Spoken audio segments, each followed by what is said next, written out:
lewrudu sajabo ina sagi tewa sabi kali lebbi kewa almu e kali ma sha Allah kala ko halisno e jammo kono nafta en be kali ni kadi ko gandal be kali ni ya lokke naftara bi jahi rasulullah sallallahu alaihi wasallam ya lokke barke jammo hokke barke jom jammo nde wonno jammaji di fof ko jammaji rasulullah sallallahu alaihi wasallam odo jamma ko jamma maw kono jamma jibinade rasulullah woni jammaji ɓurɗi mawde e jammaji nde wonno so wonno rasul sallam hay hunde wodata ɗum noon eɗen jetta Allah eɗen jetta ɗi jeyɓe sababu wadde oɗo jamma ha enen fof garɗen barkonorade nde wonno ko jammaji dewal Allah kono en gari goto men fof waɗi ɗo tafkuraji muɗum en keɗi ɗo jewte ɗe ganduɗa hoore ma ɗe naftoro ɗum noon yo Allah hokke barke jamma ɓe jahi rasulullah eɗen duwono mawɗo yo Allah junno balɗe ɗe yo Allah ɓoyno ɗo ɓoyen arde ɗo en tawmo ɗo kanko e ɓiɓɓe makko ɓe e sohnaɓe ɓe galle ɓe fof eɗen duwonoɓe koɓe yimɓe tedduɓe moƴƴuɓe yiɗɓe almudaga eɗen duwono ceerno Saydou e miñum en e sohnaɓe ɓe e mawniraɓe ɓe fof yo Allah waɗ barke e galle o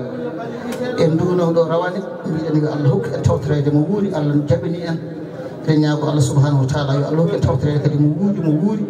o en jooɗaɗe ɗo jolle taw Allah ene jaɓani en Allah ene yaafi en bakkuruji meɗen Allah ɗo ɓuɗɗi ten arjugaji wonde sutura e yaajen eɓe jahi rasulullahi sallallahu alih w sallam mbeɗa sikki waktu o natti woɗɗude ɗum noon mataw en cakkito tan du'aw mbaɗen fatiha e salatul fatiha laabi tati ya latif laabi jeenayyi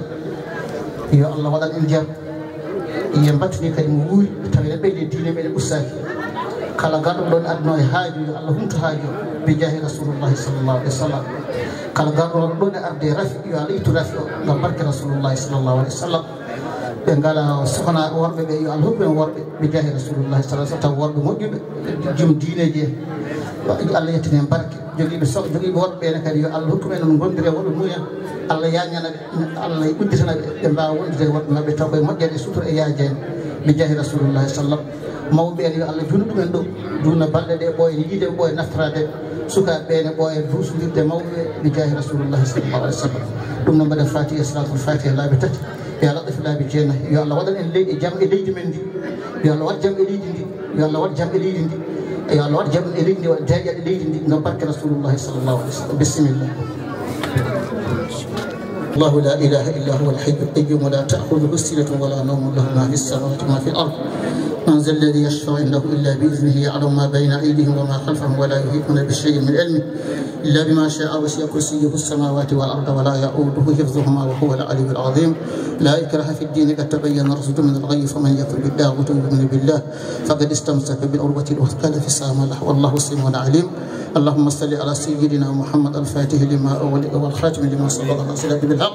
والهادي إلى صراطك المستقيم وعلى آله حق قدره ومقداره العظيم صلاة تفتح لنا بها أبواب الخير والرضا والتيسير وتغلق بها أن أبواب الشر والتعصير وتكون بها وليا ونصير أنت ولينا يا الله ومولانا فنعم المولى ونعم النصير سبحان ربك رب العزة عما يصفون والسلام على المرسلين والحمد لله رب العالمين فاتح